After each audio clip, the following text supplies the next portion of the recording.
Dude, what a stupid sign. What does this even mean? What is 600S? This is... What? Oh, wait. I paid 9 cents for Cosmonauta. That's 1 dime minus a penny. Ow. Yeah, I could have bought nothing. It was 9 cents! Cosmonauta is a 2D platformer made by Cubite Interactive. It's a pretty standard side-scroller. You run, you jump, sometimes you get a jetpack, sometimes you wish you didn't get a jetpack. So was it worth 9 cents? Sure. I mean, if your mom makes you keep a swear jar, well, that's just a few fricks and a couple of gosh darns you gotta keep from saying to be able to afford this game.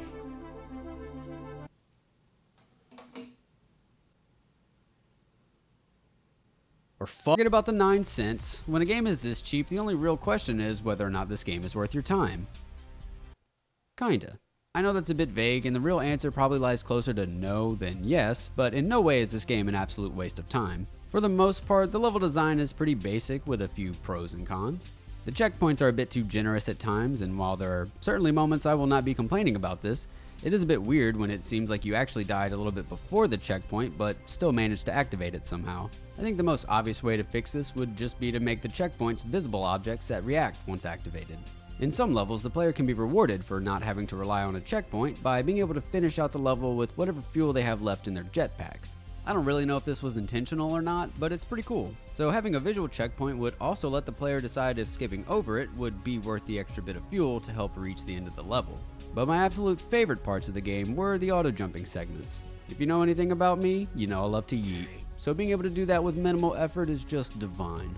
It works especially well in this level where respawning after the checkpoint gives the player an extra jump that can help them get through the level. Sure, you can use it early on in case you need to correct an absolute frick up, but if you can get through the majority of this segment without using it, it's a nice little bit of insurance that you can keep in your back pocket. In case you fuck up later. Ah, shit.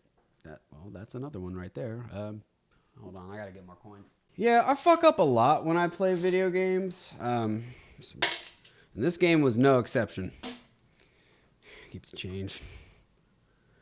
So here's a couple things that you could do to help me out in the future. There are times when it can be hard to judge the path of a moving platform, and this is partly due to the fact that the background image is mostly static. So when you come across a section that only has moving platforms, you don't always have a great reference to help understand where each platform starts and stops. Another thing that would have helped me out a lot is if the game had hitboxes that were perfectly square. When it comes to precision platforming, I want my character to have their pinky toe be the only thing touching the edge of a platform and still not fall off. This could very well just be a personal preference of mine, but it only ever annoys me when a character slips off the edge of a platform, even if it is kind of funny. Now I do appreciate how y'all just let me skip entire sections of some levels instead of having to go through all that hard shit, but I think these were just oversights rather than intentional shortcuts. However, if I could skip past the absolute horseshit that is level 62, I wouldn't be complaining about this at all. In fact, I just would have assumed it was intentional because this fucking... I don't have enough coins for that. The amount of precision required to get through this section is just asinine. Well, that's just funny, I'm not paying for that. It seems like your vertical and horizontal momentum have to be absolutely perfect to get through this section, and there's no room for error. Out of what felt like at least 100 attempts, I only managed to beat this level twice. I'm not really sure what I did differently on my first successful attempt, but the second time I made it through this part, I just died close enough to the checkpoint to activate it somehow. This made for a rather unsatisfying victory. And then it just kind of pissed me off when the next level was super easy. With all that being said, the last level in this game is actually pretty good, especially the jetpack segment. I haven't really talked much about the jetpack yet in this game, but it sucks. For most of the game, the button inputs for the jetpack feel too delayed to work well in the confined areas that you're required to use it. But in the last level, you've got a lot more room to work with while still having to be skilled enough to avoid deadly obstacles.